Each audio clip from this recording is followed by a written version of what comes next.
part 2 of our conversation with powerful women from St. Louis and or Ferguson in reference to what has been taking place in the last 125 days since the death of Mike Brown. Since the murder of Mike Brown. We are going to speak to Kris. We call her K Bout It. And get her take on what she's saying to her 3 sons and how she is handling her involvement in this movement. Hello, I'm Kris Hendrix. I live in U City, which is a suburb right outside of the city of St. Louis. I'm a mother of 3 boys that are 10, 7, and 6.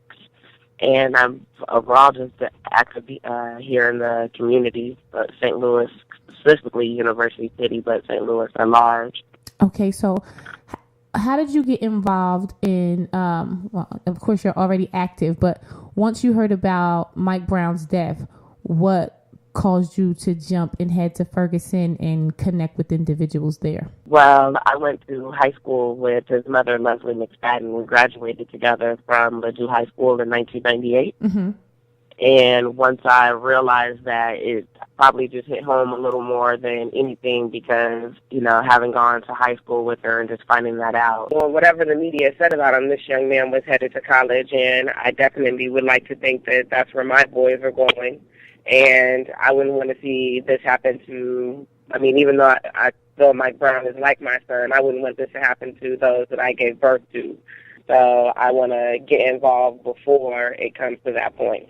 Tell the listeners how you ended up at the Hands Up United office and connecting with the women from the Women's Caucus. I wanted to be a part of something that was in Ferguson, that was connecting with people there. And so when when you reached out to me about that opportunity, I wanted to jump on it. One, because the way it was presented to us was how do women fit into the movement, especially because I feel like in the beginning, more so than anything, the conversation was around men mm-hmm. and about the police brutality that happens to men. And so I felt like it was really important to have a woman's face in that.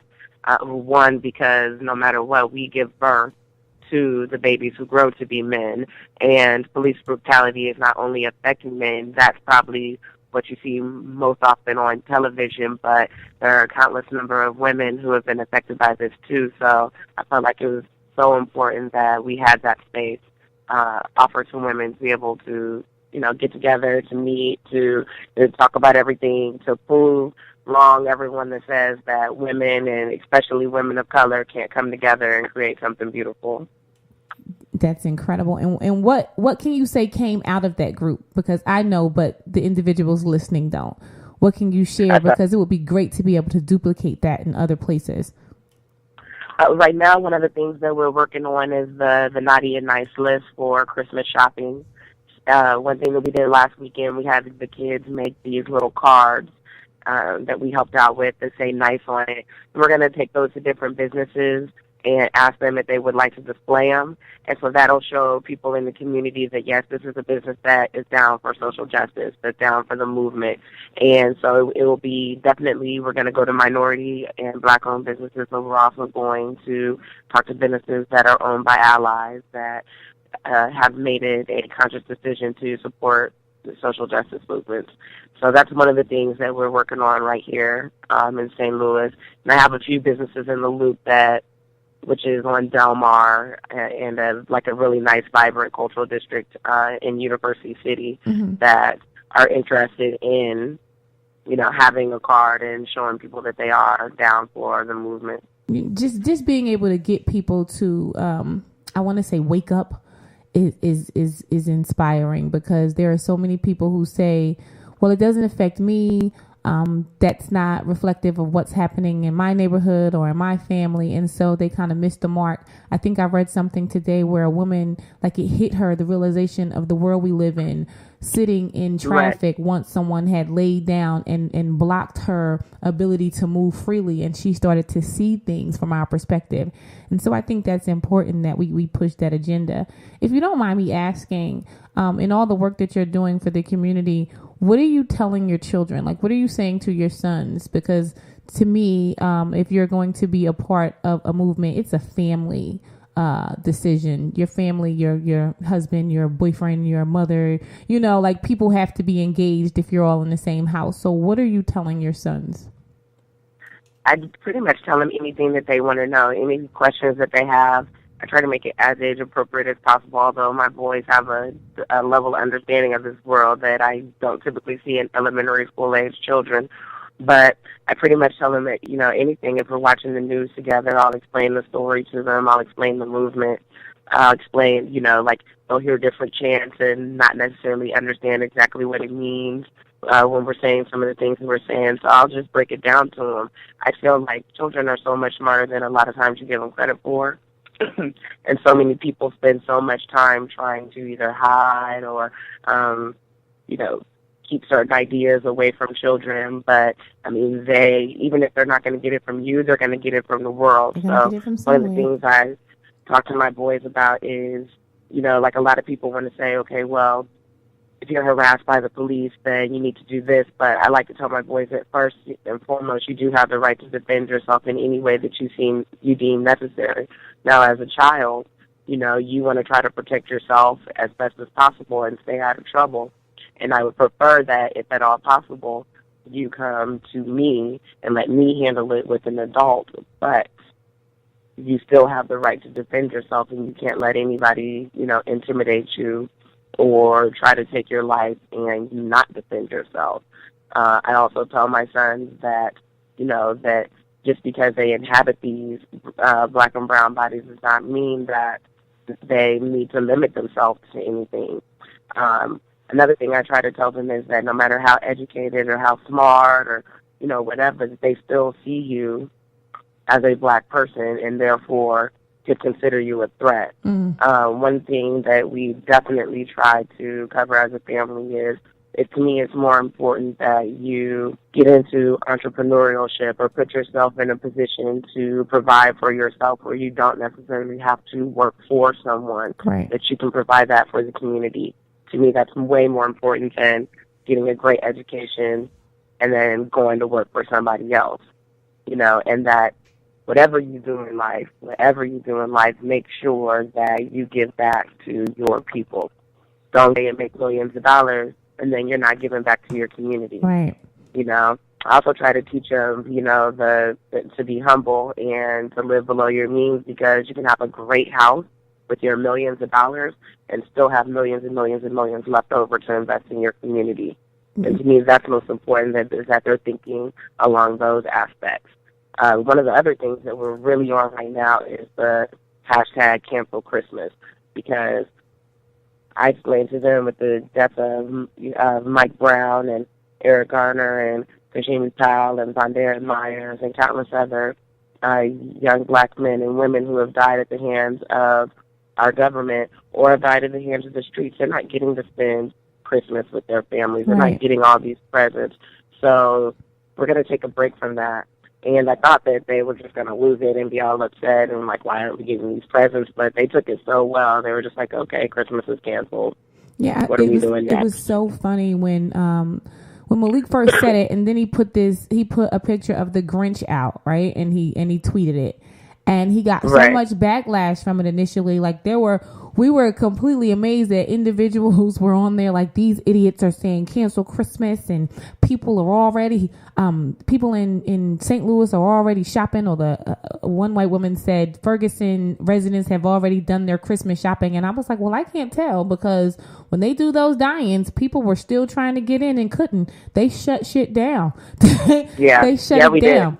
So we really did. Yeah, that was impressive. And I think the fact that it's happening all over, like, and not just all over the States, but all over the world, people are shutting shit down. Like in London, I just seen a video where people were like, no, we're going to shut this mall down. And, you know, like 70-something people got arrested. But at the end of the day, so what? The statement was made, you know. And so, the world is still watching and listening, because I just got back because I travel for my job from time to time, and just, you know, here in Missouri. But I went to Poplar Bluff, Missouri, which is probably like along the Illinois, Kentucky, Tennessee area of Missouri. And so it's southern. And I had a lot of preconceived notions going there, but once I got there, I ran into an older black woman who was, I think she said she was born in 58, she lived through the civil rights era, and she said she never thought in her lifetime that she would see another civil rights movement again. And she told me that she was so proud of us here in St. Louis and all the work that we've been doing, and that in, small town, Missouri and Poplar Bluff and Cape Girardeau, these little small towns, that folks are rising up there too. Right. So that leads me to my next question for you. Before I let you go, I need you to tell me in your own words what you think Mike Brown's death and the way people have reacted. Like, what do you think the effect has been on our country as a whole? I think that the way that everyone reacted after that was an eye-opener. I think it's an awakening. I think it's a slow awakening. It's probably faster than anyone that we've ever seen, but it's still going to be relatively slow because there are a lot of people who are still disconnected from this.